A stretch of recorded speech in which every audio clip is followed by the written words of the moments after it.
for the Green Party. Let's check in first with Lorenda Redekop at PC headquarters in Ford Nation, Etobicoke North. Well, Dwight, it's still a pretty empty room here, but I'm told that all the volunteers from the PC campaign, they were told to keep working all the way up until 9 o'clock when the polls close. So they were just trying to get out that vote. And in terms of where PC leader Doug Ford is, I'm told he is at a hotel nearby. He's going to be watching the results there with his family. And then we expect him to come here a bit later. They are anticipating that will be around 10 p.m. But of course, we will see how this night plays out. You see the balloons behind me.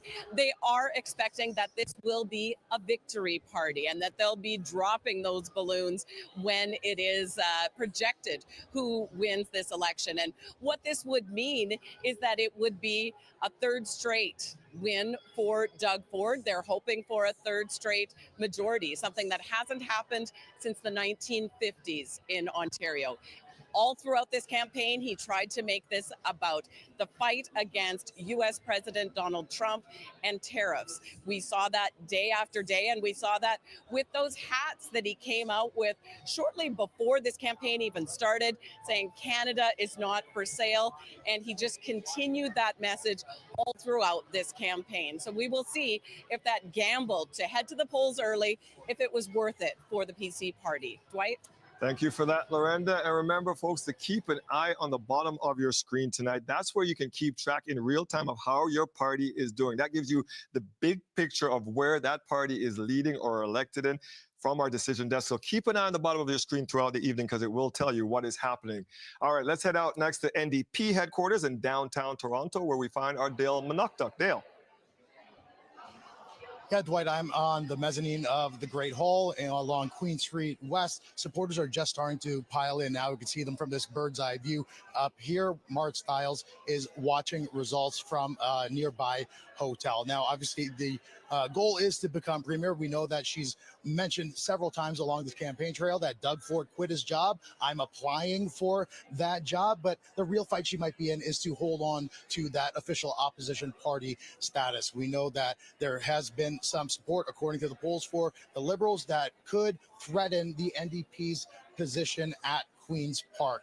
And Stiles, this is her first time as on the provincial campaign trail as party leader. She was voted in an uncontested race in 2023. She's really had to introduce herself to Ontarians. Often mentioned, that she's a Newfoundlander who came to the great province of Ontario, hoping to make things better. And her platform, her party's platform, has been about affordability, pitching a monthly grocery rebate. We're hearing some cheers right now, Dwight. I'll have to take a look. But that would be actually my face on the screen. I don't think that's that exciting. But, a lot of excitement in the room here, but also some anxiety, Dwight, because there are 4 Toronto ridings, 3 of them held by the NDP that we won't get results for a while. And those are going to be 3 key seats that they're going to need to hold in order to maintain that official opposition party status, Dwight. All right, thank you for that, Dale, as they're watching Dale out there at the Great Hall. We hear the Ford family is also watching as the results come in tonight. And we told you they would be coming in fast and furious. And look at the bottom of your screen already. 64, 21, 16, 2. Throughout the night, that's where you can keep score of how the parties are doing. And right now, we promised that we'd be coming in, David, fast and furious, and you would have them for us, and we're keeping that promise. Yeah, indeed. They are coming fast and furious. So you see the bottom of the screen there. Those are early results. We are not yet making a projection about the winner, but that could come quite quickly given how quickly the results are coming. So let's get right to those first results that we're seeing right now, and they're coming in from multiple areas of the province. We are going to start in Davenport. Marit Stiles, the NDP leader there with a significant lead. You do not yet see a check mark anywhere on this screen. The check mark is when we are projecting someone is elected, not seeing it there yet, but Marit Stiles with a comfortable lead in what should be a comfortable riding for the NDP. Whitby, small lead there, 156 for the PCs in what was Lorne Coe's riding before, 4 of the 63 polls reporting. Let's go next to There we go. Hamilton Centre, the NDP with a fairly comfortable lead. Interesting riding there because this was Sarah Jama's riding. She was elected as an NDP MPP, was tossed out of caucus, decided this time to run as an independent. That gamble at this early point anyway, not paying off for her. The PCs ahead in Hamilton Mountain. This is an area that's in great contention, but look at that lead there on the screen near the bottom left, just 49 votes. And as you see in the upper right, only 4 of the 38 polls reporting. So again, the place you go to vote, only 4 of them reporting right now. Look at Aisling Clancy. One of only 2 Green Party seats in the at dissolution. Kitchener Centre, she's got a very comfortable lead there right now. That's a good early sign for the Greens in this riding. Do we have one more here? Let's see. No, we don't. It's just back to me, and I don't know. Nobody's cheering for me like they did for Dale. Just that good-looking guy standing by that big screen over there. Thank you for that, David. We'll be bugging you throughout the evening as you bring us these results. Mike Crawley, I feel like every time I look at the bottom of this screen, and I just did, there went from 73 to 76. Every time it refreshes, we're seeing some big numbers come in, and especially for the blue team. Yeah, so Dwight, I want to talk about a big number. There are already 1 million votes counted in the system. So that is, what's that? That is 10,000 times the size of any poll that you're actually going to go and see during an election. And when you look at what the vote share is overall, we've got 43.5% for the PCs, 29.2% for the Liberals, 18.5% for the NDP. Now, if those numbers grow, yeah, back to you, Dwight. Thank you. We'll check in with you after. We have some breaking news for you right now. The CBC News Decision Desk has looked at all the numbers, and they are ready to make a call.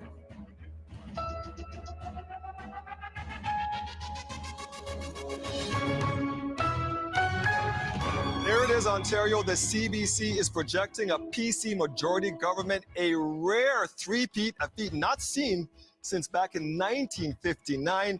Doug Ford said he needed a fresh mandate to deal with the economic threats to the Ontario economy, and Ontario voters have given it to him.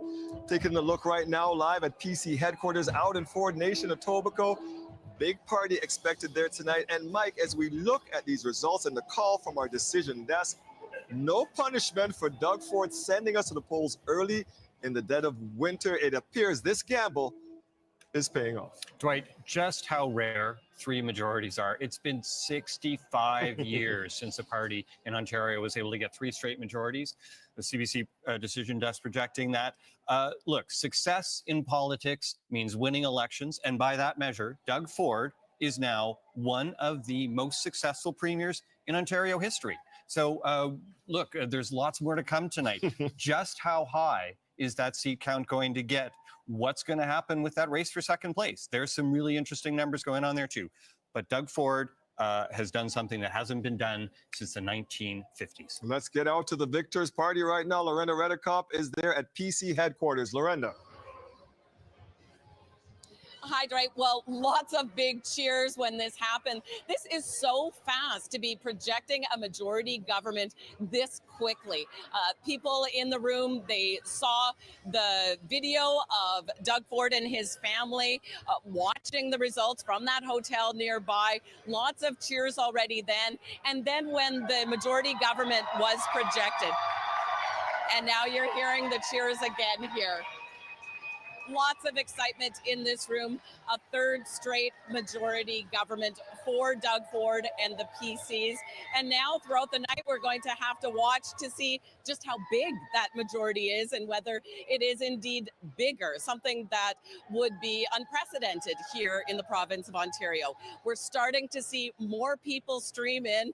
I mean, I had told you earlier that volunteers, they were trying to get out the vote right up until 9 p.m. when the polls closed. So really, this room isn't that full just yet. I expect there will be a lot more people coming here. There is capacity for 1,100 people here. So we'll have to see what that looks like before Doug Ford comes to speak to this crowd.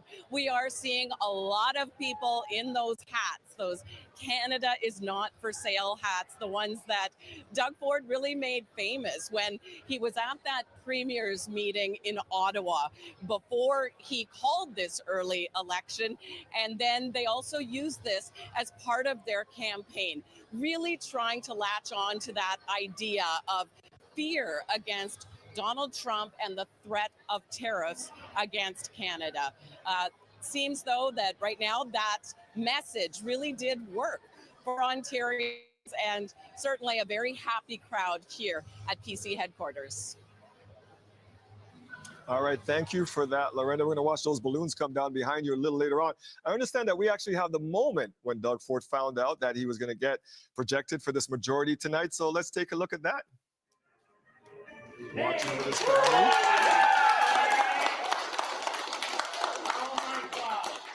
The celebration starting early in the night for this.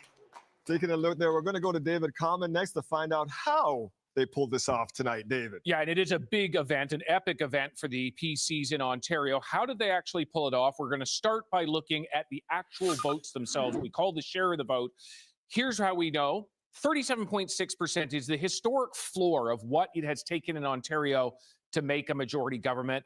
The PCs well above that. And in fact, if you look at that, they have built 2 percentage points on where they were back in 2022. In the last election, the Liberals also building. They're at almost 30% there in terms of the share of the vote. And that is, about 6 percentage points higher than where they were. The NDP, though, are down. They're just at 17.8%.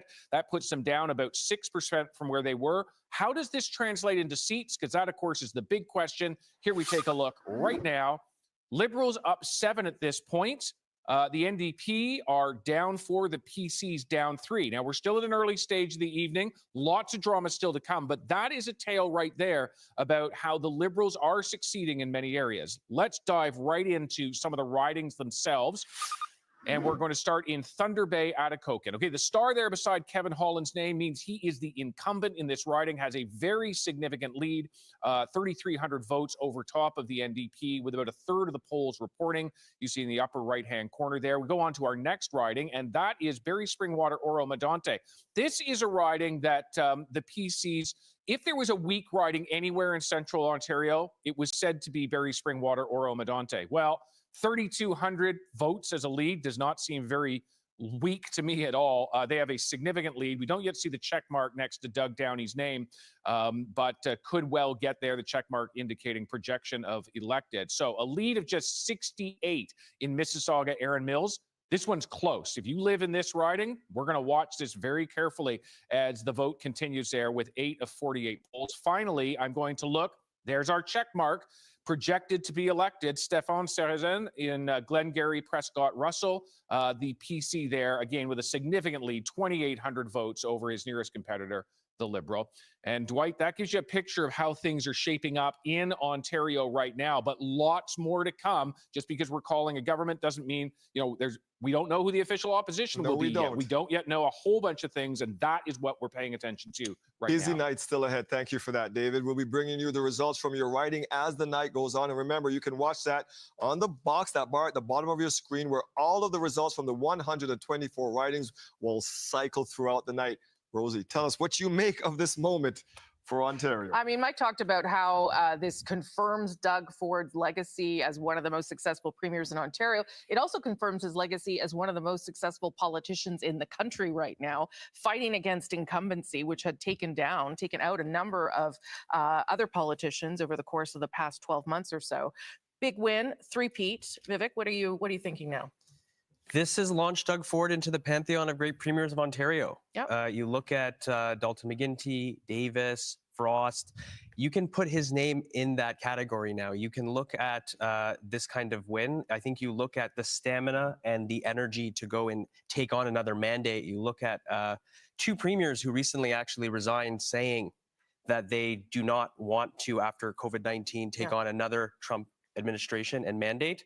He's getting settled to go for another 4 years. Okay, and while it is exciting and remarkable and only happened in 8 minutes, I will point out that we're only at 75 projected seats right now. The last vote, there were 82. He set the bar. Yes. He set the bar himself. It had to be a bigger majority. So if he doesn't get a bigger majority tonight, what does that tell you? Rosemary, I think we're about, what, 11 minutes in, 12 minutes in? 16 minutes in. Okay, so let's see where the night takes us. But I think that when you look at what Doug Ford has to do, it is under this new context. So let's see where the final number sits. But I think this majority government is a clear signal that the people want him laser focused on the economy. Okay, so we're going to come back to that question. That's what we're going to say there. Marion, what do you make here of how the NDP is faring? So, clearly it's still early. Yeah. So and there's a lot of dogfights that are still about to happen. Yeah. And also a lot of the NDP seats are the ones that the polls are going to close. So we're not going to know till much later.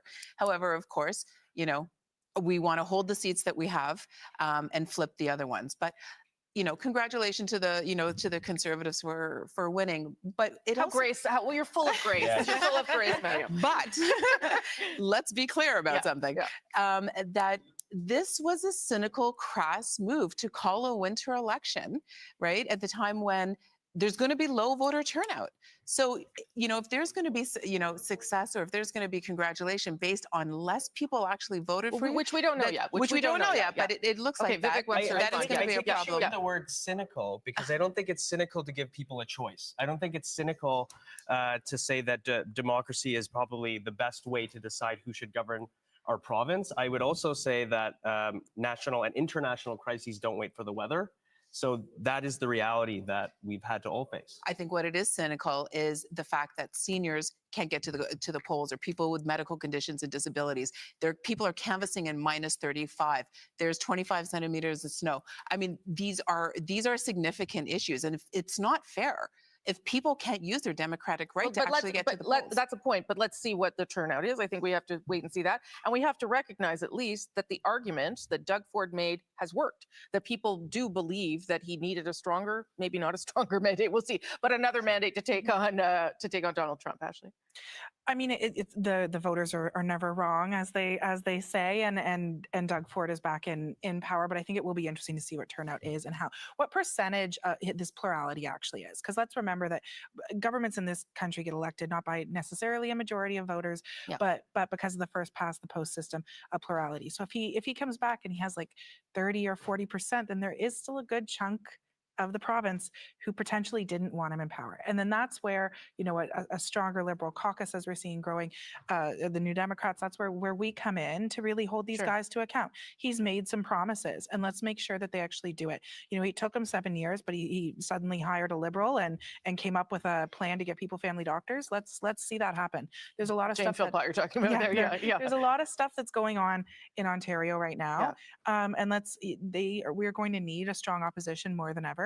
Because we have seen how this government operates when they're left unchecked, and it's a series of billion-dollar scandals and giveaways to rich friends and insiders. Okay, and we will see how big the opposition is, who forms official opposition, as David said. All those factors still there, and we'll see how big the majority is, Vivek, and we'll come back and revisit that question. Thank you all very much. Dwight, I'll send it back to you. Thank you, Rosie. Right now, we want to take a look at how the party leaders are doing in their respective ridings, and we'll start with Doug Ford out in Etobicoke North, if we can get that up to see how he's doing in that riding right now, and already projected to win there. He is up by, look at that, more than 6,000 votes. Doug Ford won by about 55% the last time out. He was expected to take Etobicoke North easily, and he is the victor there tonight. Let's see how Marit Stiles is doing down in Davenport, and there you go. Good news for them. She also has a sizable lead, almost 8,000 votes there in the downtown Toronto riding of Davenport, also an expected win. And look at that. The CBC desk is also projecting that Mike Schreiner will win his riding out there in Guelph. A sizable lead heading towards 12,000 right now. They call him the conscience of Queen's Park, People Before Fairness. Now, this is very interesting. Look at this. Right now, Sylvia Galtieri is ahead of the Liberal leader out in Mississauga, East Cooksville. She needs a seat in the legislature. They have targeted this. The PC's targeted it to try to take her out. The Liberals targeted it because she's been mayor there for 10 years, Mike. She's very popular. She was an MP before in that. She's from Mississauga. That is her country. Right now, she is down in that riding. So, Dwight, clearly a good night for Doug Ford, Marit Stiles, Mike Schreiner back in the legislature, all of them.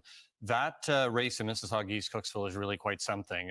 So Bonnie Crombie is up against Patrick Brown's mother-in-law. Yes. Patrick Brown, former leader of the Ontario PC party, the Current current mayor. mayor of Brampton, Mhm. and no love lost between Patrick Brown and Bonnie No. Crombie. The PCs really, really, really put a bunch of resources into trying to win that riding.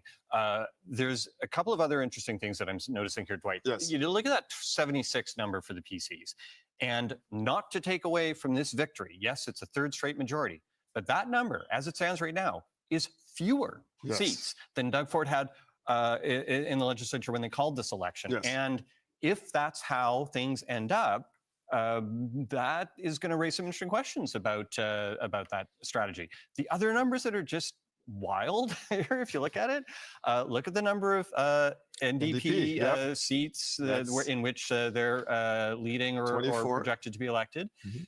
And look at the Liberals and compare that with the size of their share of the vote. It's inverse. So it's Very really something interesting. about the NDP's, what they call the vote efficiency. So lots still to come here.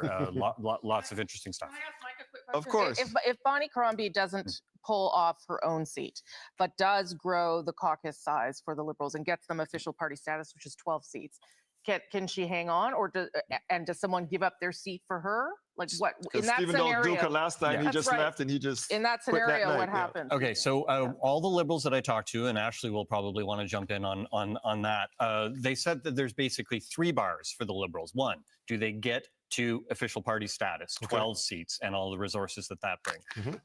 Do they make it to official opposition status? Yeah. That was another one. Third thing, does Bonnie Crombie win her seat? So if they only achieve one of those 3 things, there's going to be a lot of questions asked. On the other hand, I've also heard from the Liberals that I've been talking to in the last few days that there's not a ton of appetite to go through yet another leadership race. This party's been through so much in the last 7 years. But there might still be some people who are coming after Bonnie Crombie with the knives out. I'll Yeah, let this is Ashley huge. respond. Let's hear Yeah, it I'll from let the Ashley Liberal on the respond. panel. What do you think? I think that, if these numbers hold and we see some swing and we get party status back, there's still a lot of votes to be counted Sure. in Bonnie's riding. But let's say hypothetically she doesn't win a seat.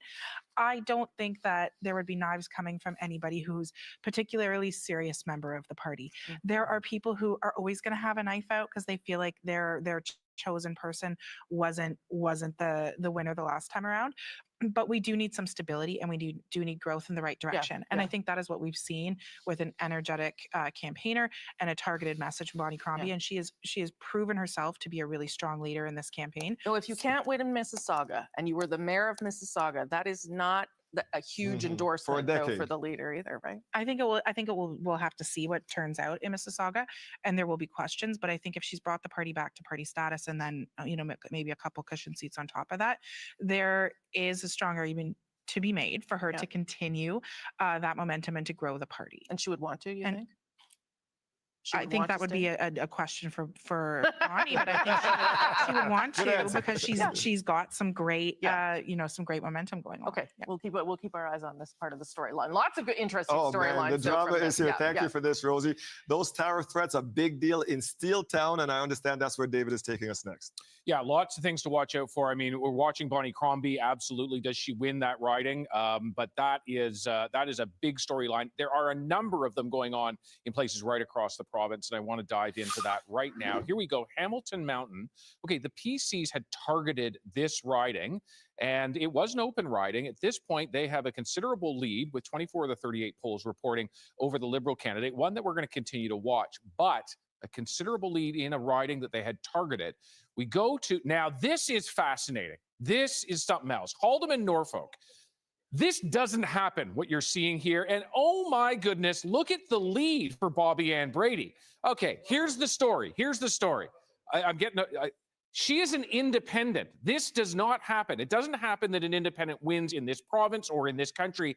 And she's done it twice now, projected to be elected. And with a lead, they love her there. 15,000. You don't see that kind of lead almost anywhere else in the province. Again, about half of the polls reporting, but there is some drama. Okay, let's go to another really close riding. Every single election, federally and provincially. Christine Hogarth, you see the star beside her name. That means she's the incumbent. She's a cabinet minister in Doug Ford's government. But right now, she is down to the Liberals. Lee Fairclough, a healthcare executive, and she has a considerable lead there. Only about coming up close to half of the polls reporting. But that is a considerable lead. One we'll watch for. No check mark there yet, but Don Valley North.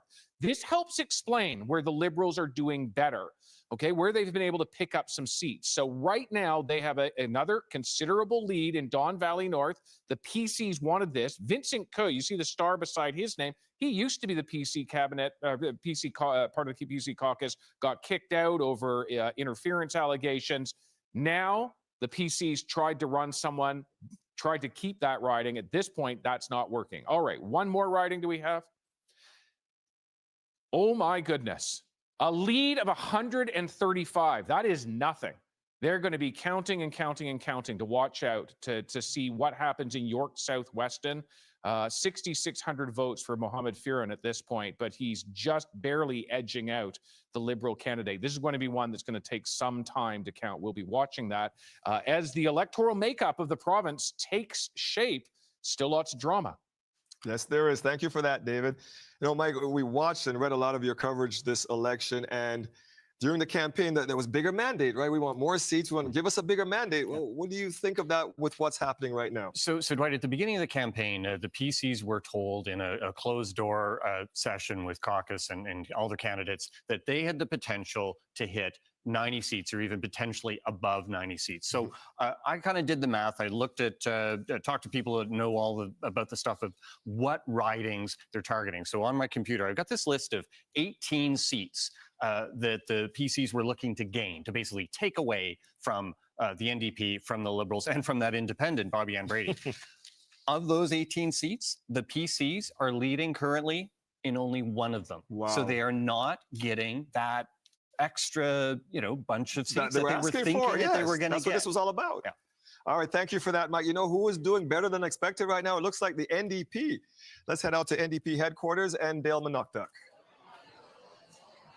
Yeah, Dwight, there's been a lot of cheers behind me, below me, where a lot of the supporters are. Janelle Brady, the Ontario NDP president, she just got on stage, announced a round of who they say are elected candidates of the party, including obviously leader Maura Stiles. I know we have her as a projected winner right now, but they announced her here as the winner of Davenport. And so there are a lot of cheers back there. I was speaking to Melanie Richer, NDP strategist, and she was saying if things hold as is, that's a good night for the NDP. You never want to lose seats, but given the polling, the storylines and narratives that were out there throughout this 4-week snap election cycle, that if they were able to, maintain opposition party status and, they still have a number of seats to go, including those 3 that the NDP held in from the previous election that we're still waiting on results from. So from all accounts, this is a very good night for the NDP. And we're still waiting on Maura Stiles to arrive here. Thank you for that, Dale. Well, as you're looking at the numbers that we told you at the bottom of your screen, that is the race right there. And you see the PCs at 78, NDP at 24. That other number right there for the Liberals, a little worrying because that's the cutoff there, Rosie. That's the point of official party status for the Liberals. And right now, they're just right there. Yeah, and that is important, as David talked about earlier, because you get additional funds, you get resources, and you really can play ball inside Queen's Park. That's right, and it allows you to really hold the government to account in a substantive way. I was just looking for the last quote I had from Doug Ford about majority and what it would mean to him, because I have to come back to this already. I'm sorry, Vivek, but at dissolution, you guys had 79 seats. The last vote was 82 seats. So let's take the last election as the bar, right? And we're still at 78. And again, 3-peat majority, nothing to sneeze at. But the bar was set by the premier himself. And so for me, that's the measure stick, right? It's not whether you got the majority or not. It's whether you got the bigger majority to outlive and outlast Donald Trump, was what he said. The premier set expectations for himself to make sure to motivate the base, to get out there, to make sure that he gets the mandate that he needs to be able to take on Donald Trump and whatever economic forces that are both domestic as well as external to Ontario. I would say this, it is about a renewed mandate in that context. You see these numbers, and I'm still going to wait and see how it pans out, but this is very much that. I would also look at the fact that the NDP have also, they're still from dissolution in a lesser state Yes, they are too. Yep, as yep, well. yep, So yep. it's something Still to early. also look at. Still Yeah. early though, right? Yeah, It's well, still early. there's 5 seats as we've been talking about that have those delays still. So that And that those are will NDP seats. that will factor in. But that is also true. If I'm going to beat up on Vivek a little bit here, I have Yeah. to do it to you too. Sure. This does mean that that potentially something has happened. We'll see as the night unfolds. But if you end up with fewer seats, how concerned are you about the message that sends then? So here's the interesting thing about the math when we first came in. Yeah. Is that the Liberals only had 9 seats going in, and the Tories had 70 some. So if anybody was to grow, they were going to pull from the NDP. So they had to fight 2 fronts. Yes. With Yep. hoping Yep, fair that enough. keeping all those fights from the left and from the right, Yeah. and with Doug Ford throwing everything he's got into trying to take those seats, this is a party that really punched above its weight, and it was Mart's first election. Of course, it's still early. They want to see more, and if there's a couple that are lost, hopefully there's a couple that it's gained. It's going to be tough. But I think the story and the narrative is also interesting, is that if Doug Ford called an election that cost $189 million and didn't get the mandate that he wanted, isn't this then also telling about him and the way he is governed, and how the people of Ontario are also rejecting Doug Ford and the Conservatives of Okay, how they're Ashley, like and then I'll let better. Vivek back in. Yeah. Yeah, I do think that's a really interesting premise to explore, because there was this idea that he needed this super majority to take on this super threat from Donald Trump. And if we end up in a place where what Doug Ford has accomplished with this election is to give the Ontario Liberal Party party status and more resources at Queen's Park. Well, that's I'll That's take okay that. with you, I'll yeah. take that at the end of the day. But I actually still think for the good of Yeah. the province, it would have been better for us to have stability and had MPPs at Queen's Park during this crisis working together. All 3 opposition party leaders were clear that they wanted to work with the government on this crisis instead of going into an election. And we're here, and it's happened, and we're going to go back, and folks need to work together, because this is an existential threat to our economy. But I do think there's an interesting irony there if Doug Ford ends up losing a couple cabinet ministers, and we end up getting quite a bit more resources at Queen's Park to do a better job at If opposing it's a his government. status quo after $189 million in a winter, and you've been fighting for this is going to be about tariffs, Mhm. this is really about you just saving your own job. Vivek? I will never, ever, ever say it was wrong to give voters a choice. I think the message that it sends is that when you look at the polls right now, when you look at the results in a renewed mandate to take on Donald Trump for 4 years, it gives the certainty that my fantastic colleagues here are talking about for 4 years, for business, for people who have anxiety about their jobs, about what to expect over the next 4 years, to go toe-to-toe with Donald Trump year for year to really match that mandate length. How do we believe he's not going to call another election in 2.5 years? Because he had a 4-year mandate and he didn't use it. So I don't really know how anybody's supposed to take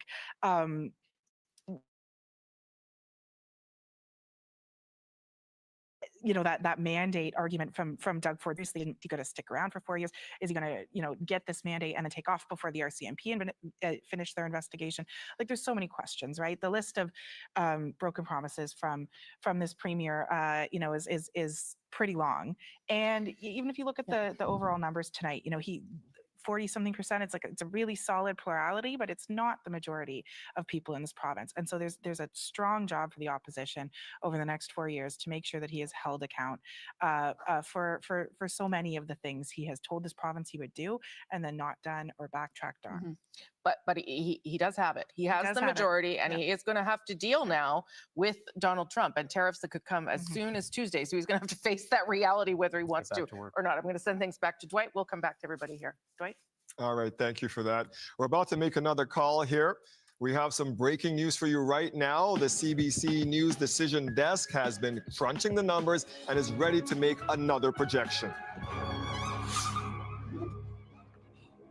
And that will be Ontario's official opposition will once again be formed by the New Democrats. Marit Stiles hanging on to enough seats to come second. Let's take a look at NDP headquarters in downtown Toronto. Mike, what do you make of this moment? I don't think they realize it yet. Yeah, Dwight, look, this is really good news for the New Democrats. If they realized that there was, no chance that they had of winning this election, but the fact that they are holding on Yes. to official opposition status, the fact that they've got as many seats as they do, that's a real credit to Marit Stiles. I think there were some questions being thrown around about her campaign and when their polling numbers were not looking very good. But clearly, they ran a smart campaign. They put the resources into the right places to be able to win seats, because that's what really matters. So she's going to be really pleased with the results tonight. That's what it's all about, winning those seats. Let's head over to Dale Manuknuk at NDP headquarters. And I think they're realizing now, because I can hear the cheering there, Dale. That's exactly. You can hear these chants of NDP. Dwight, they just put on our broadcast, actually, where it lists Marit Stiles, the NDP, as the official opposition. And these chants are going really strong. I have Melanie Richer here with me, NDP strategist. Melanie, big call right now for the official opposition party. Totally. And a lot of what people were saying may not happen this time. Folks kept talking about how it was potentially going to be a Liberal in the official opposition. So seeing the NDP keep it, I think is really good news for Marit and her team. We talked about the challenges of trying to flip blue seats to orange, but also fend off the Liberals. So how much of a challenge was that during this campaign? Yeah, absolutely. If you want to win, if you want to be premier, you got to go after the premier seats. You got to grow your share of the vote, right? So you saw during the campaign, that's what Marit spent most of her time doing, is going after those seats. And it does look like there may be a few seats that are really close I think in Sault Ste. Marie, we're behind by 67 votes, which would be a massive gain for the NDP. Obviously, you want to keep your seats, so fending off the Liberals are important, but if you want to win, you got to go after the blue seats, and that's what we saw her do this campaign. That's Melanie Richer, NDP strategist. You can hear these chants of NDP going again. We are still waiting for Marit Stiles to walk into this building and give a speech. Right away, and we're going to bring you that as soon as it happens. Dale Manuknuk out at a happy NDP headquarters right now. When we watched the debate that David Common moderated, we heard Bonnie Crombie make an appeal directly to NDP voters to come to her party. David, we're looking at the seats tonight. How is that working out? We certainly are, Dwight. A lot of people may be looking at the panel and seeing the share of vote and saying, what's going on here? Why is it that the NDP have so much less vote, but end up forming the official opposition and getting that many more seats? Here's what I'm talking about. Okay, when you look at the share of the vote, the Liberals have the second most number of votes after the PC's 43.4% of the vote. The NDP down at 18.4%. But how does that translate into seats? Here's where we take a look at the actual seat change. Okay, but if you look at the bottom of the screen there, you are seeing that they have. So what's going on? Basically, the NDP vote is much more concentrated, and that includes in a place like Hamilton Centre. They just concentrate a lot more of their vote. It's not province-wide. They've been able to be projected to be elected in that riding. This is one of those ridings that we were not, could have been at play for the PCs. Also, London North Centre, projected to be elected for the NDP. This was not a given, and in fact, projected to be elected in the 3 London ridings that they held from 2022. That was not a given when we entered this election campaign. So this is absolutely an NDP win. We'll also go to Windsor West, another one of these ridings. Remember, Doug Ford started his campaign in Windsor West. His Minister of Labour said, we're coming for you, Lisa Gretzky. Well, they tried. Doesn't seem to have worked. All right, we're going to look inside Toronto now. Toronto St. Paul's television anchor Stephanie Smythe, projected to be elected there. She's a Liberal. That is one of the pickups because the NDP incumbent there, Jill Andrew, down in votes and will not at this point be likely returning to Queen's Park. We're also looking in the north, Thunder Bay, Superior North.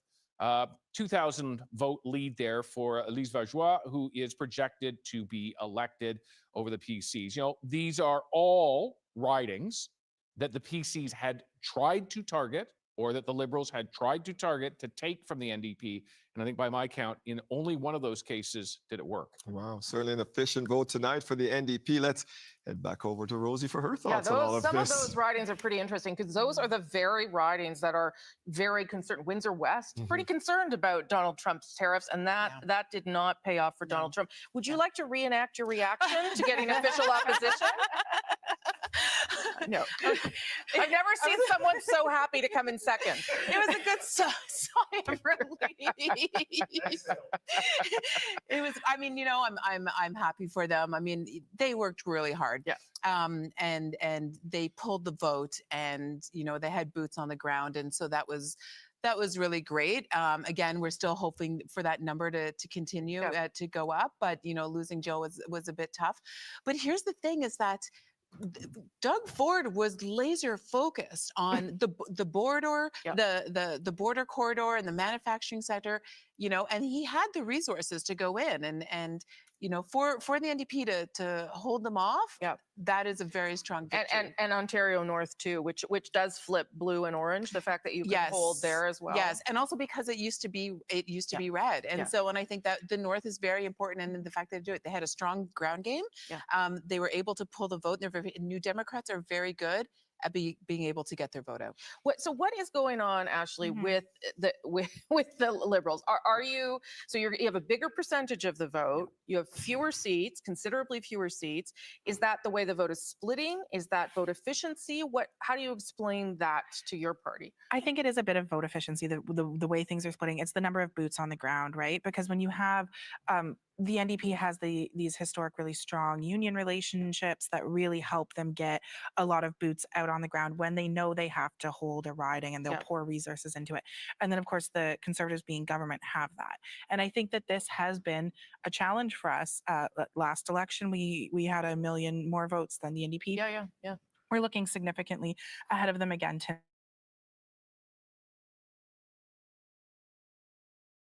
You know, we're looking at 20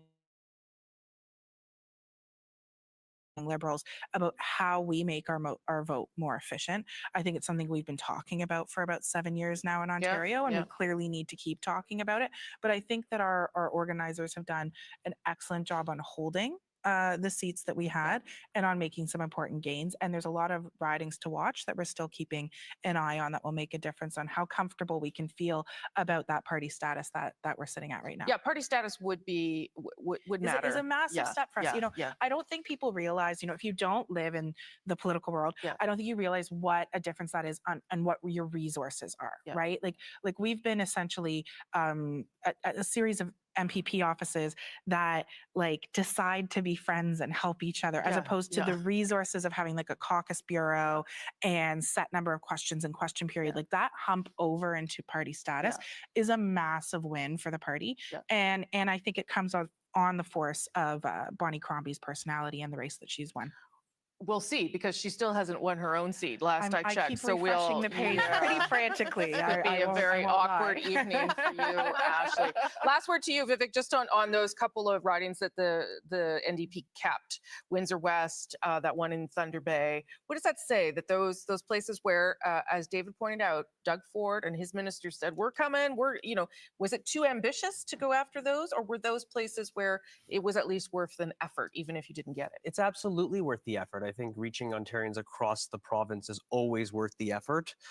In this case, I know that the message did resonate, but we're starting to see that as the vote totals come in, I think there's still work to do. It's very clear that in terms of a result, it is about getting back to work and making sure that we're focused on these issues. When you look at the PC number and the NDP retaining official opposition status, when you look at the ballot box questions that both were presented, slightly different, but very much about affordability, the economy, those issues. It's very clear that that is top of the agenda and top of mind for voters across the province. Okay, we'll take a little break and we'll come back. Over to you, Dwight. Thank you for that. And Vivek, help me out there by mentioning it again. Keep an eye on the bottom of your screen. That's where you can keep track of how everybody's doing tonight, where your party's leading and projecting. Those are all the seats that they're leading or projected to win so far tonight. One of the numbers we're looking at the bottom of the screen right now is at 13, right? Because the Liberals are just flirting with the party status. They need 12. They're at 13. If they can hold on to that, they have it again. Yeah, and Dwight, I'm glad that Ashley talked about the resources. One of the things that the Liberals have said to me is that having that official party status and the resources that it gives them helps you prepare for the next election. Yeah. It helps give you basically a professional team around you. And there's some optimism here possibly for the Liberals on this.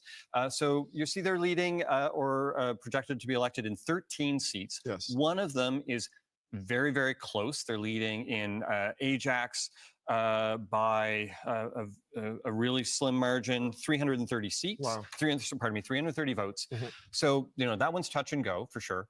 The good news here for the Liberals is there's another seat that we don't have any results from, and it's Orleans. And Orleans has historically been one of the safest Liberal seats in all of Ontario. So the Liberals may be able to breathe a little easier on that. However, Bonnie Crombie is that one has still not been decided. That's exactly where we're heading next, out to Liberal Party headquarters. Lane is standing by out there. Lane Harrison, how are they feeling with these numbers that have come in so far? Dwight, it's the mood is low in the room here. As you can probably see behind me, I'm not sure if you can, but it's pretty sparsely populated in this room. The people who are here are mostly huddled close to some of the screens where they are watching the results come in. We've heard a few cheers when some other stations called or projected that some Liberals were going to win their ridings. I won't mention who just yet because I don't think that our decision desk has called those ridings. But those were kind of the only bright spots. I mean, one tough moment in here was when we did a whip around of where the leaders stood. I've got a clear vantage point to a table where both Bonnie Crombie's press secretary and chief of staff were standing at the time. I was watching them pretty closely as Crombie came up on screen, and it showed that she was trailing.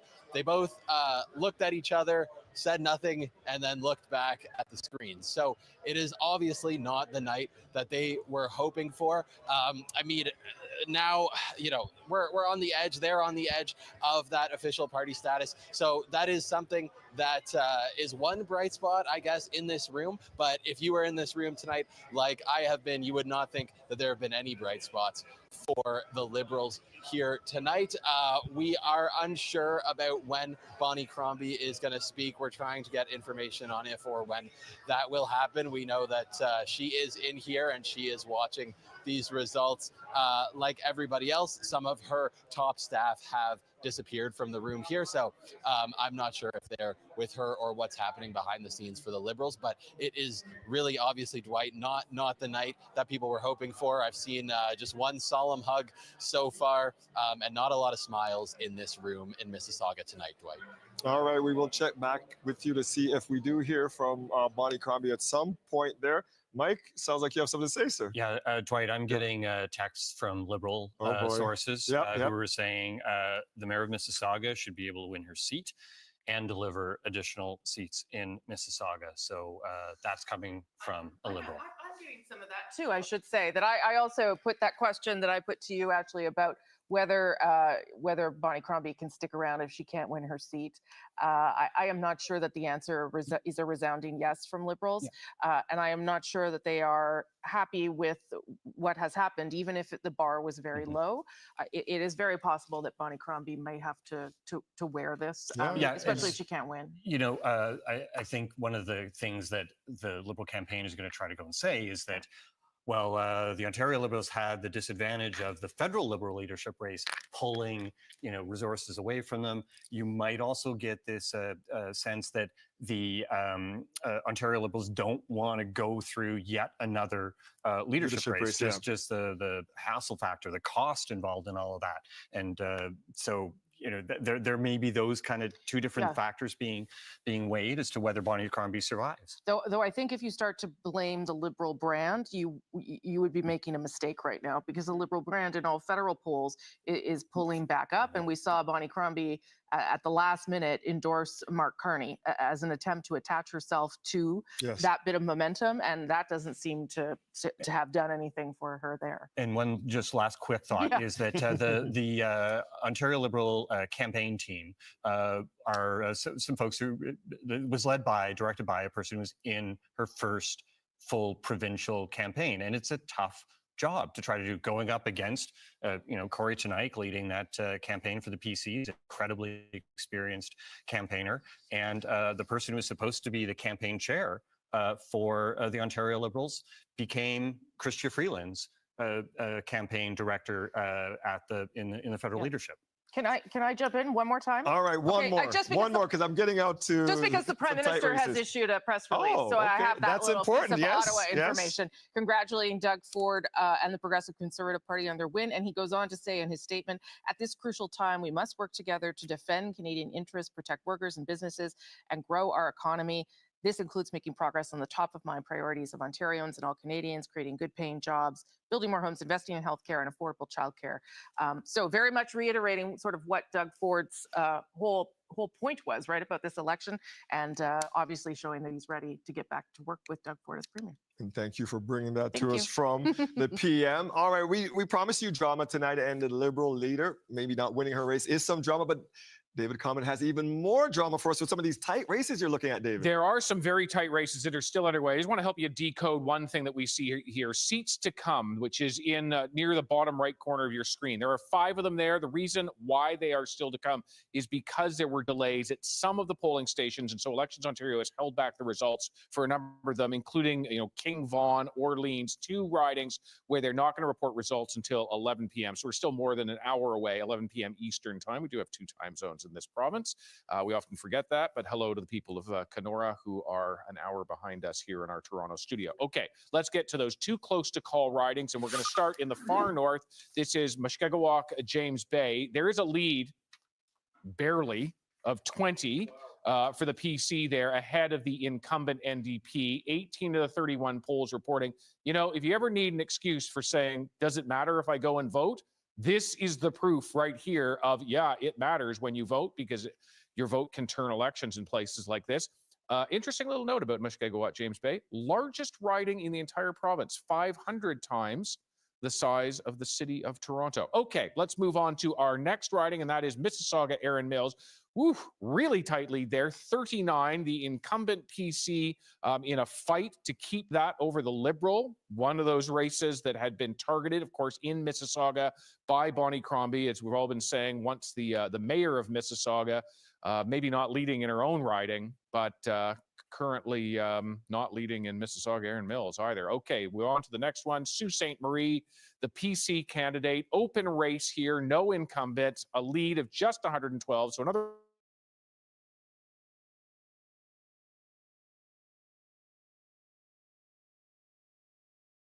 these very did to and everything that Sudbury, but a lot of the mineral extraction and steel, of course, Algoma steel there, and lots of concern when you talk about Donald Trump tariffs in a place like that. All right, Dwight, back to you now. Thank you for that, David. And you heard, David, that's why it's so important for you to vote. If you look at those tight races, one's 20, one's 39, very important to get out and vote. Look at the bottom of your screen now. Those are the numbers that you need to keep track of, how your party's doing in real time.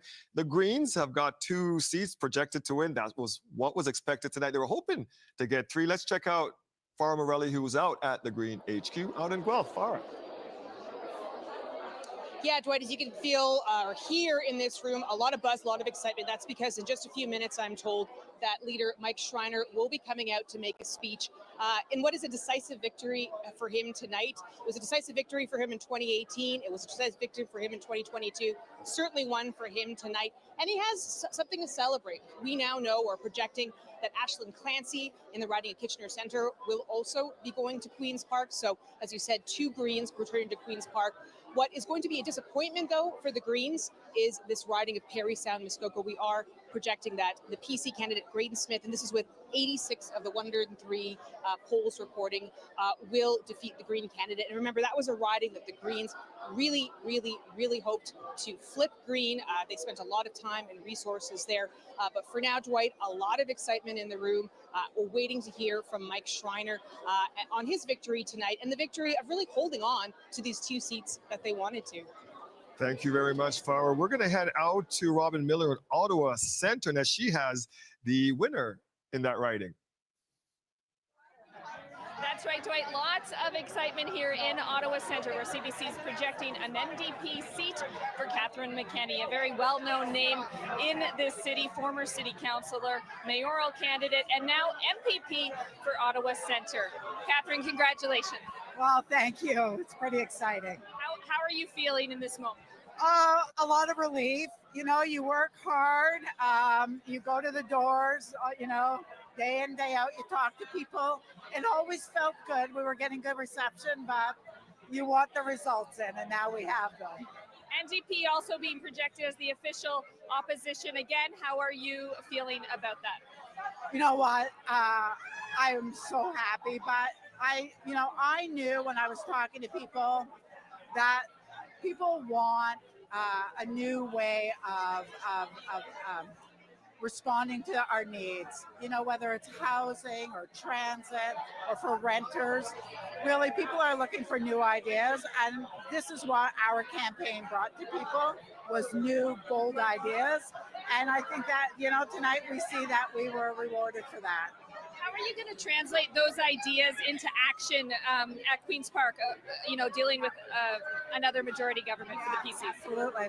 Well, you know what? There are ways of working in a majority government.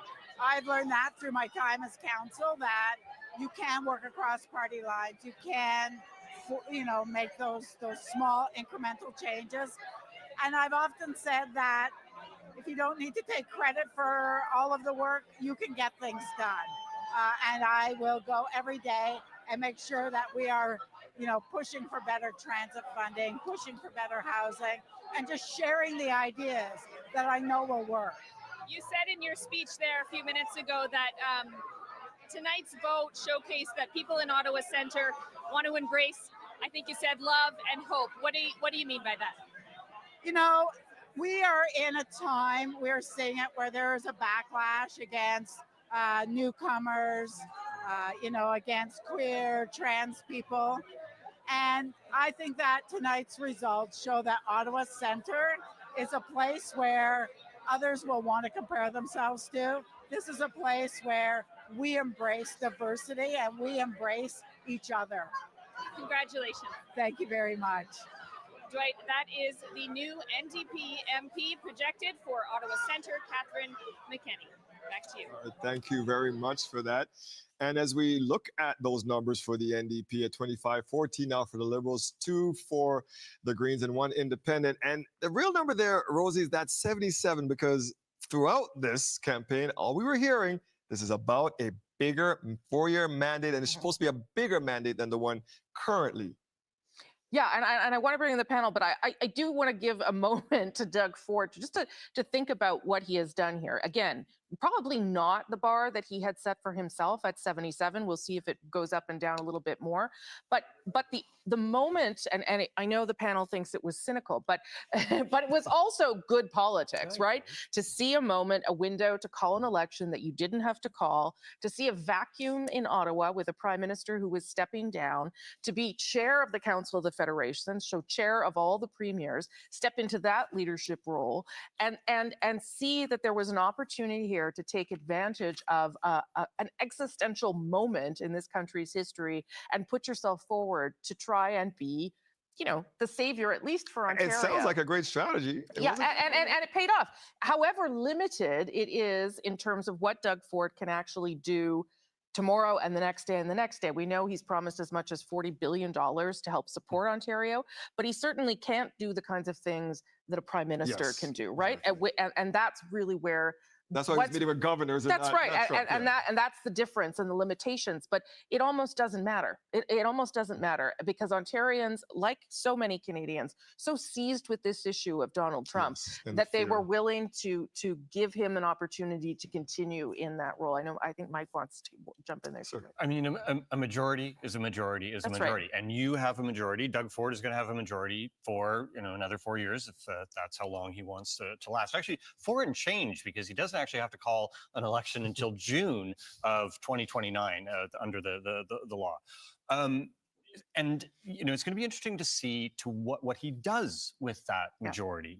Does he feel that this has given him the mandate to do things like build that tunnel under the 401 that he has promised?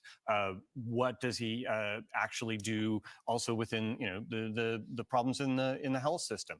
It's a majority, and in a parliamentary system, when you have that majority, you have pretty much unchecked power, really, to implement your agenda.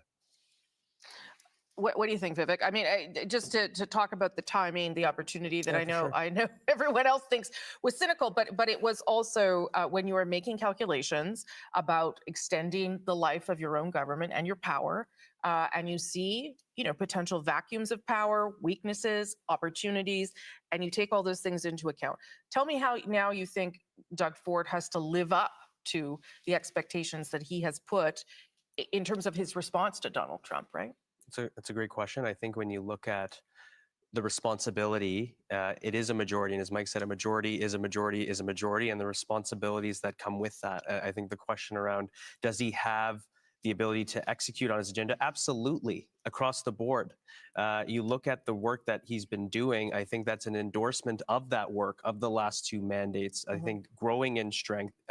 You see the momentum even during that campaign when it came to union endorsements, day after day after day, in terms of building a large coalition. He will need that to be able to stand up to those forces abroad. So just to say, I mean, again, it was politically cross and it was a gamble and it worked. God bless. And yeah, it's politics. That's what it is. That's what you do. And that's what you do. So the union endorsements, okay, but he's got union endorsements because he was going after NDP seats, right? So I mean, if you peel out the layers and really look at it, but also since he didn't get the majority and the mandate that he asked for, does this mean that he can't go through with what he said he was going to do? Okay, well, we'll talk more. I want to throw it back to Dwight, though, because the Green Party We leader's can there. see. Thank you for that, Rosie. Well, we just had it there. We just saw the Green Party leader walking in. There he is, the man they call the conscience of Queen's Park, part of their slogan, People for Profits. I wonder if he's heading right to the podium to talk. Let's follow along, see if he is, Mike. Yeah, I mean, Mike Schreiner is an incredibly strong communicator. I mean, us reporters at Queen's Park love him because the man is able to really say things in pithy ways. He's quite smart. He's got some interesting policies. He will probably be a little bit disappointed that he wasn't able to increase To get that third the number of seats that they have there. But he never set out to be premier. That was never something that he claimed he was going to be able to do. Thank you, everyone. Let's hear from Mike Schreiner. Oh, thanks.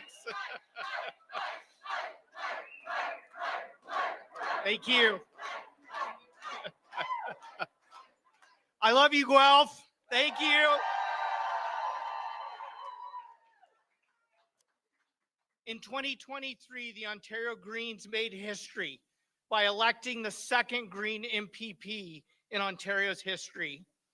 And I just want to say to Ashland Clancy, from the day you decided to run until the moment you joined me at Queen's Park to be the second Green MPP, I've been inspired by your courage, your intelligence, your tenacity, your passion, and your commitment to the people of your riding and to this province.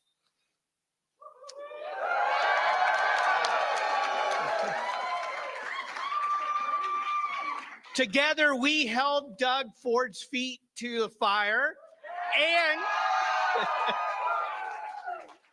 and delivered for our communities. And so I look forward to teaming up with you again to go back to Queen's Park and represent Green voices across this province and to stand up for what's right for our communities and the people of Ontario.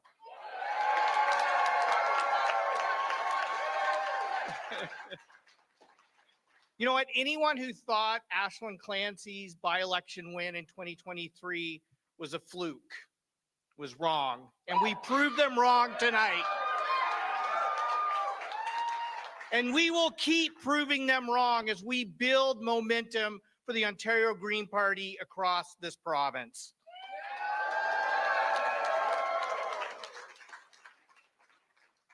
Our party is powered by people. And so I say to the people who ran, the people who knocked on doors, the people who put up signs, the people who braved the cold. And I got to tell you what, there were a lot of cold hands and warm hearts out on the campaign trail over the last month.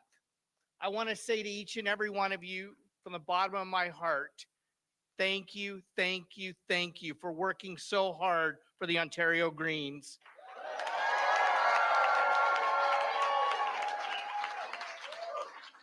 Each and every one of you is a local champion, and I'm forever grateful for the work that you do. I also want to take a moment now to thank a good friend, Matt Richter, the deputy leader for the Ontario Greens. Matt has run many times, and this time yet again, he came so close. I know that tonight was not the results we had wanted, and I know they're not the results that Matt wanted. But I want Matt to know that you will always be a champion in my heart. You lead with honesty, integrity, and a commitment to your community. And if there was ever anyone who deserved to be an MPP, it's Matt Richter.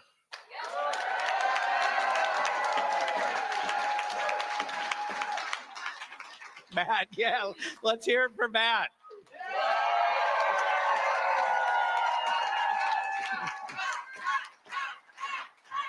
Yeah. There are real and serious challenges facing the province of Ontario in climate, housing, healthcare, education, and tariffs. You could put the word crisis after each and every one of those items. As a matter of fact, it feels like crisis has become the new normal in Ontario. I know that Ontarians want us to do better, and I know that we can do better. And so I say to Mr. Ford, congratulations on a majority government. The 2 Ontario Green MPPs will do our job to hold your government accountable.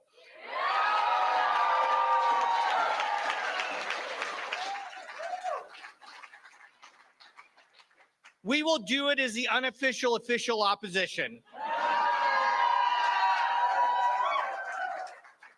And I also want to be clear at the same time, we're ready to work across party lines to put people before politics and deliver for the people of Ontario and the people of our communities.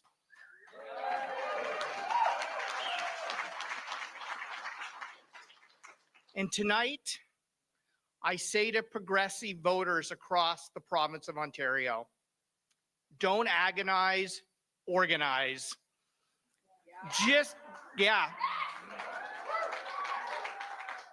Don't agonize, organize, because just in the same way that people power saved the Greenbelt, people power can fight to build homes that people can afford, to fix healthcare and education, and to protect the people and places we love in this province. We owe it to the people of Ontario to fight for progressive values, and that's why Ontario Greens are going to continue to organize for the people of Ontario.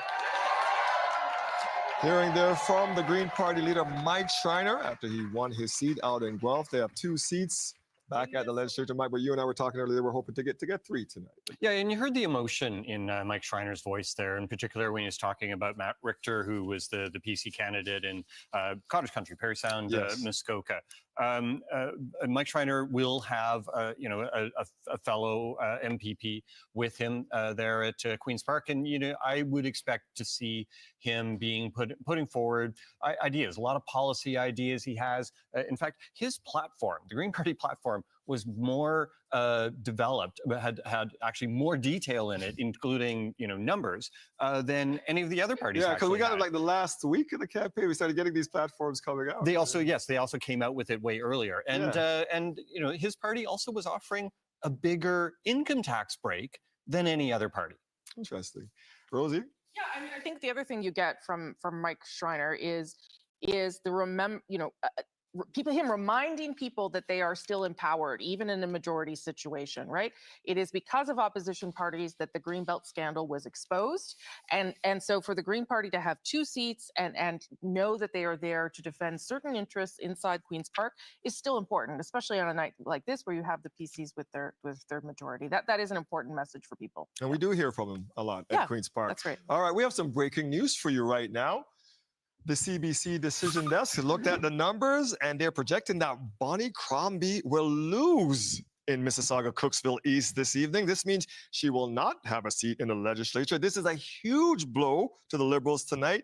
PC Sylvia Galtieri, who spent many years working behind the scenes as a campaign manager and fundraising chair for the party, stepped out from behind the scenes to take down Bonnie tonight. Mike? Wow. It's... definition of bittersweet here. Bonnie Crombie having the potential to having grown her party's seat count at Queen's Park might actually get them over that level of official party status, but doesn't win her own seat. Wow. She's going to be crushed, really. And I said earlier that I was getting texts from a Liberal. Yeah, and you two need to keep talking to those sources. We love that. This Liberal. There was a Liberal who was questioning whether Bonnie Crombie can survive as leader in that situation where she doesn't win her seat. I've just heard from another Liberal who says she's not going anywhere. Interesting. All right, this is where all this drama is playing out right now. It's out in Mississauga, and Mr. Common, I understand that's where you're taking us. We certainly are going to do that. It's an interesting night, Dwight. When you look at it, the Liberals are the only party to actually increase their seat count compared to the last time. Both the PCs and the NDP are down, yet it's a terrible night for the Liberals. Let's look at why that is. And it begins when you look at the share of the vote. Okay, they're getting almost 1 in 3 of the votes of those who showed up to vote today, almost 1 in 3. They got way more than the NDP in terms of the share of vote, and yet because of the way their vote is concentrated, the Liberals are much more spread across the province, the NDP concentrated in specific ridings, and as a result, the NDP end up with more seats. Let's see what's happened in terms of the seat change. There you see it, the Liberals up 6, and it's coming at the expense province-wide of the NDP and the PCs. If we zero in on Mississauga, you remember Bonnie Crombie, 10 years as the mayor of Mississauga. The whole point of bringing her on board was that she would be able to help the party bring all of the ridings in Mississauga under the Liberal flag. Well, that hasn't happened in Mississauga. Moulton projected to be elected, the PC candidate there, by a considerable margin. All the polls reporting as well in Mississauga Streetsville, 1,800 lead for the PC candidate over the Liberal. Now we go to Lakeshore, Mississauga Lakeshore, and same story once again. It is the PC. All right, Dwight, back to you. And Rudy Cazzetto is the brother of the winner who just took down Bonnie Crombie tonight. So let's head out there. Lane Harrison standing by at Liberal HQ.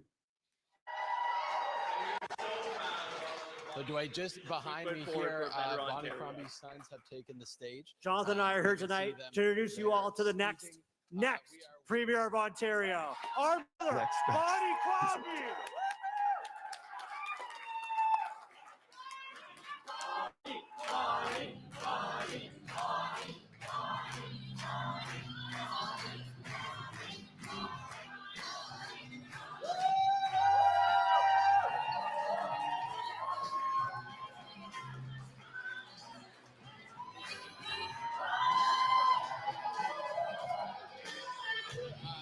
See on the shot there, it's still very celebratory here. They were handing out a lot of Bonnie Crombie signs, but one thing that I want to note is that they kind of had to shift all these people you're seeing from one side of the room to the other, because the whole room here is actually not full, even though it may look that way in these close-up shots of Bonnie walking through this crowd. So we'll stand by and see what the future holds for Bonnie Crombie. Obviously all smiles right now, but not the result she was hoping for. When she won the Liberal leadership, she pledged to take every seat in Peel from Doug Ford. She couldn't even win her own seat in Peel tonight, Dwight. She makes her way to the stage. We will see. It sounds like she's going to talk right away. So we'll just wait this out and let her get to the podium so we can hear from her tonight, Mike Crawley.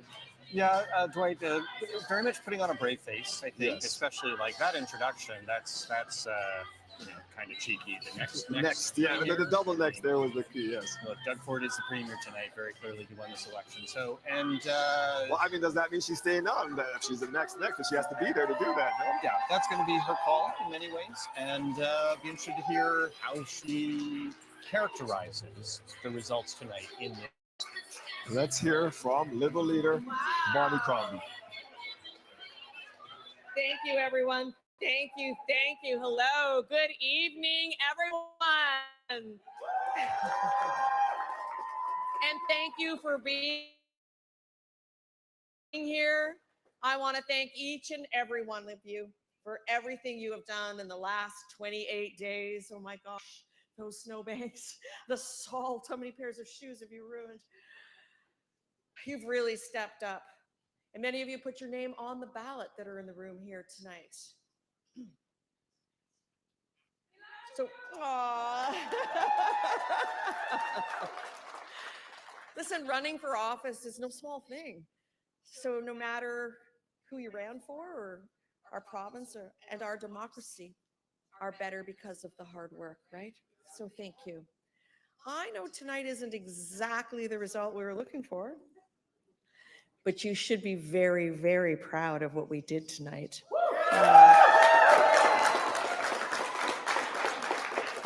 People counted us out. They said the Ontario Liberal Party was dead. Huh. Tonight, you prove them wrong.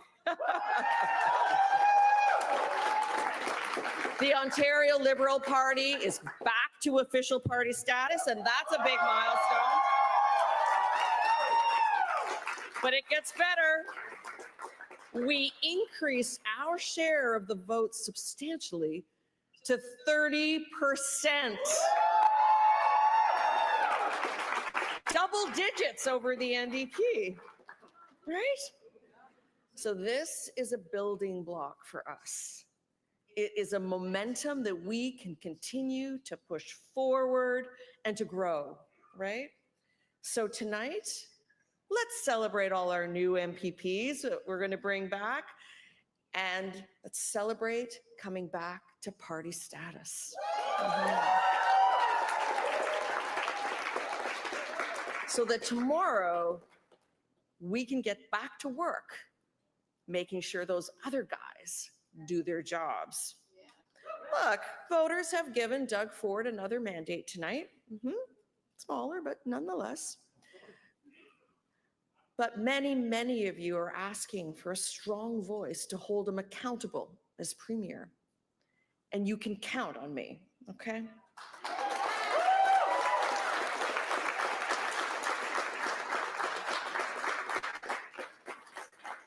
So I'll say this tonight, Doug, we'll be watching. Yep. We know Ontario can do so much better, right? And you know I'm not going to slow down, not for 1 second when it comes up to standing up for the people in this province, right? I'm going to continue to fight for our public healthcare system every single day, right? Doug, you promised a lot of things during this campaign, and one of them was to get people more family doctors. And I'm going to hold you to it. The Ontario Liberal Party is going to hold you to it, right?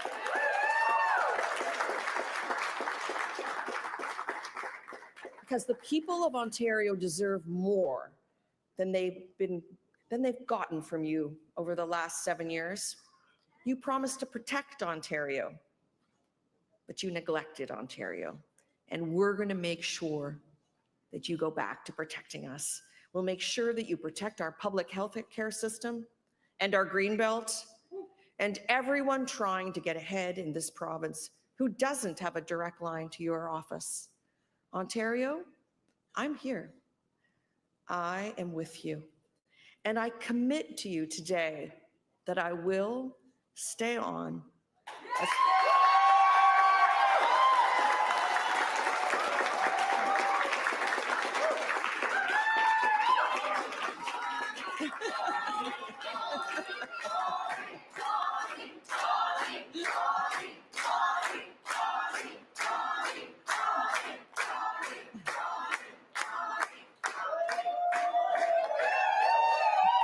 like that. All right, I'll tell you again. Okay.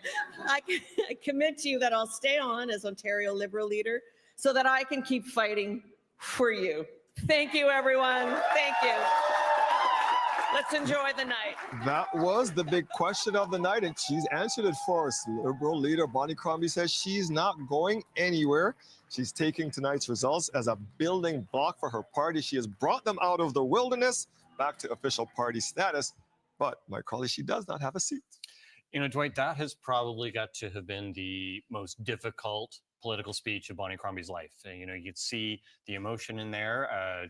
Seemed like she's fighting back tears. Understandable because of the fact that she lost in her seat and is not going to be at Queen's Park. It's also it's really difficult to lead an opposition party and not be in the legislature. That's where, you know, you get to directly hold the government to account. That's where the media are, you know, covering the stories that matter in the Ontario legislature. The tone of the speech obviously is attempting to be looking forward and talking about building blocks and momentum. You call it bittersweet. She's focusing on the sweet right now. That's what she has to focus on, really, in many ways. And she says she's going to stay on. I think there may be some questions about whether others within the Ontario Liberal Party will want her to stay on. I'm not saying, you know, for sure that they're going to try to push her out, but those questions are being asked tonight, Dwight. Rosie, the last time we did this, the Liberal leader lost and left. So what happened? Is she staying on? Yeah, I mean, there's certainly, she can make the argument to stay on, but I do agree with Mike. It is not ever the leader's decision whether they stay on or not. Just ask Justin Trudeau that. People are ready to push you out when they're not happy with the results. And Ashley, I'll bring you in here too. I kind of was looking for a little more, maybe we didn't hear Ontarians on this issue. Maybe we didn't get punched through on this issue, and maybe that will come. The remorse will come. But tell me what you made of your leader's speech there. Right. I think the message Bonnie was trying to land there is there has been some significant progress today. You know, up to official party status, that is important. It gives us a lot of resources to help us prepare and catch up before the next election. And you know, 30% of the vote, that's not insignificant. And so those are two accomplishments she can hang her hat on. Sure. There is a process. The party has a leadership review process that will come. It will shake out. You know, I think we're all getting automatic, texts. or how does it? How does Under our constitution, after every election, there is an automatic review. So there will be a review vote at an indeterminate point in the future. I'm sure I'll get a text message with some more rules very quickly after saying that. But you know, we're all getting messages from different Liberals, right? Yeah. And I have people saying she should stay, she should go. But the majority of messages I'm getting are, we do not need another leadership race as a party. This was a rebuilding year. She has grown a lot as our leader, and let's continue to watch her do that, because I'm so proud of that speech she just gave, and I think she's only gotten better and better. So let's see what she can do with some more time to grow. But you would acknowledge that to do the things that she's talking about in that speech, fight for healthcare, it's pretty darn hard to do that without a seat. It makes your role as leader very challenging. But you have, you know, you can have a strong caucus in there with a strong House leader, a strong proxy who's in the House. I mean, to be blunt, Doug Ford isn't in the House very often at all. How many question periods did he attend? I'm sure Mike knows off the top of his head, but wasn't it something like 4? But he's got 79 seats. He can do whatever he wants at this day. But if you're saying that, like, being in the House is so important to leading the party, I think Doug Ford has proof positive that perhaps it's not.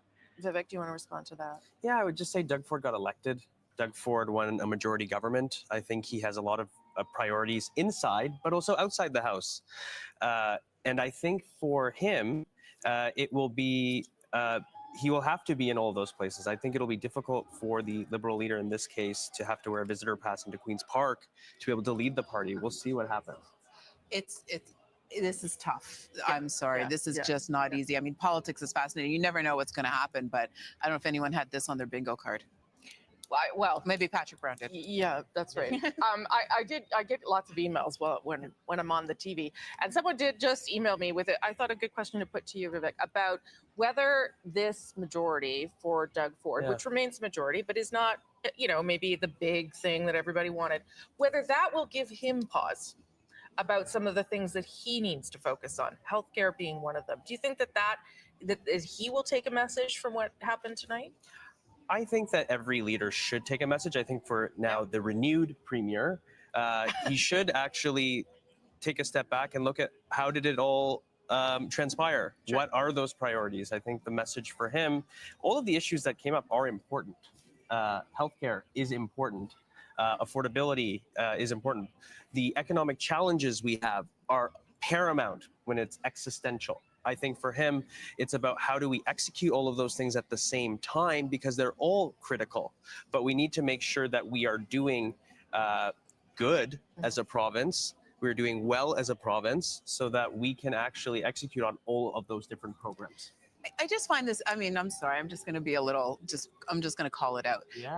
The Conservatives Please just do. had 7 years Yeah. to get this done. And now you're talking as if he's never had the job before, right? So now it's going to be like, oh, now I'm going to take care of healthcare. You know what you've they had have 7 years healthcare? and every metric of healthcare has gotten worse. And not only that, I had a friend up north who needed back surgery.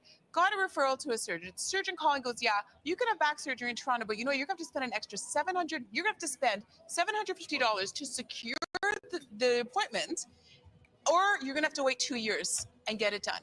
This is how Doug Ford is fixing healthcare.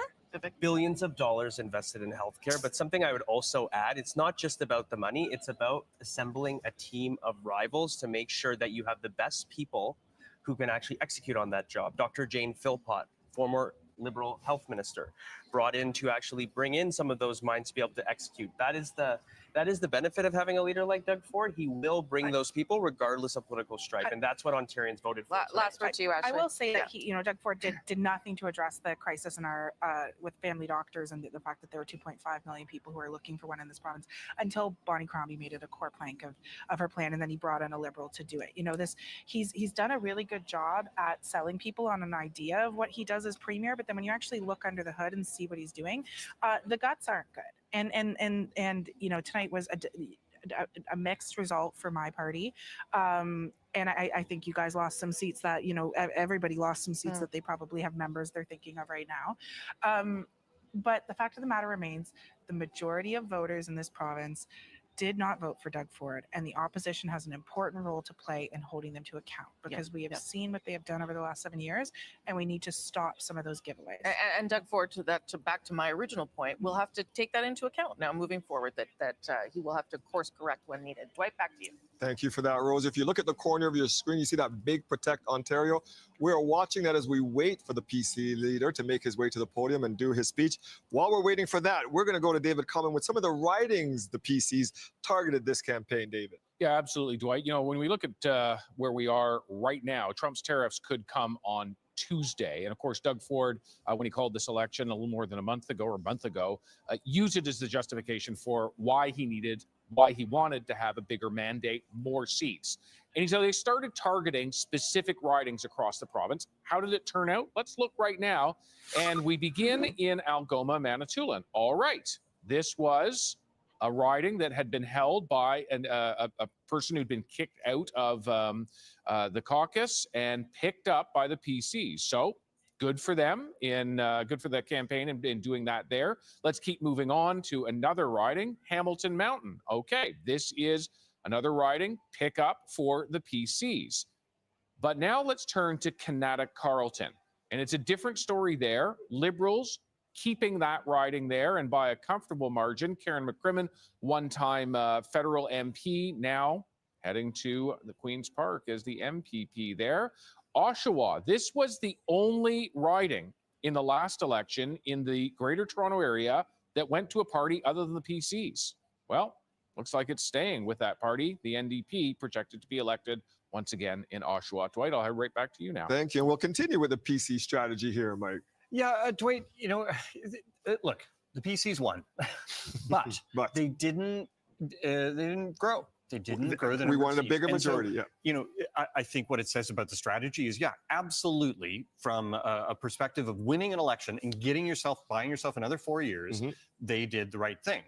From a strategy of, expanding the size of your mandate, expanding your caucus at Queen's Park, I guess there's some questions about whether this was the right strategy. I don't really quite know what it was that didn't resonate, because clearly the thing that mattered to people in Ontario right now was the tariffs. Yeah. And but we're back with status quo, it seems like. and that message obviously worked in winning the election, but it just didn't seem to work in the vast majority of the ridings that the PCs were targeting to try to add to their seat count at Queen's Park. Rosie, this was an existential threat to us, right? That's why we spent the $180 million to do this tonight. We needed that. Yeah, well, Doug Ford spent the money. Let's be clear. Well, it's all our money. It's all our money, yeah, but it's he all of made the ours. choice to spend it. Yes, ma'am. Yeah, I mean, listen, I to the point I was making to the panel, I don't think that Doug Ford can look at this result and not take some sort of message from it. Yes, the message can be, people still like me. I have a mandate now to go ahead and deal with Donald Trump. But I think it would be foolish to not also take from the results tonight. I have to be careful. I have to be careful with the decisions I'm making. I have to listen to the opposition parties here, and I have to be held to account by them. And when they do that, I need to be responsive. This is not the sweeping supermajority that we've been talking about. Yes. This is a majority that is important and significant, with a little bit of a flashing yellow light, I would say to him. I like that. Yeah, Rosie, Doug Ford's campaign people were telling him that 90 plus seats were achievable. And I heard from one PC that the number that Doug Ford actually wanted to get was 96 seats, which would have been the most seats ever in Ontario history. So that's what he was looking for. I'll be interested to hear, in a speech, how does he characterize the win? I'm sure it will come across as, a strong mandate to do the stuff that he wants to. But I'll be listening to see whether he tempers it in any way. Yeah. He's increased his seat count the last 2 times out, hoping to increase, as you said, Not to this time. that big number tonight. Let's head out to Protect Ontario and that PC headquarters with Lorenda Redekop as we await the PC leader, Doug Ford, to make his way to the podium. Lorenda. Well, Dwight, certainly we're going to be listening, wanting to know what Doug Ford says, because he did talk about wanting that bigger mandate, but right now we're not seeing that.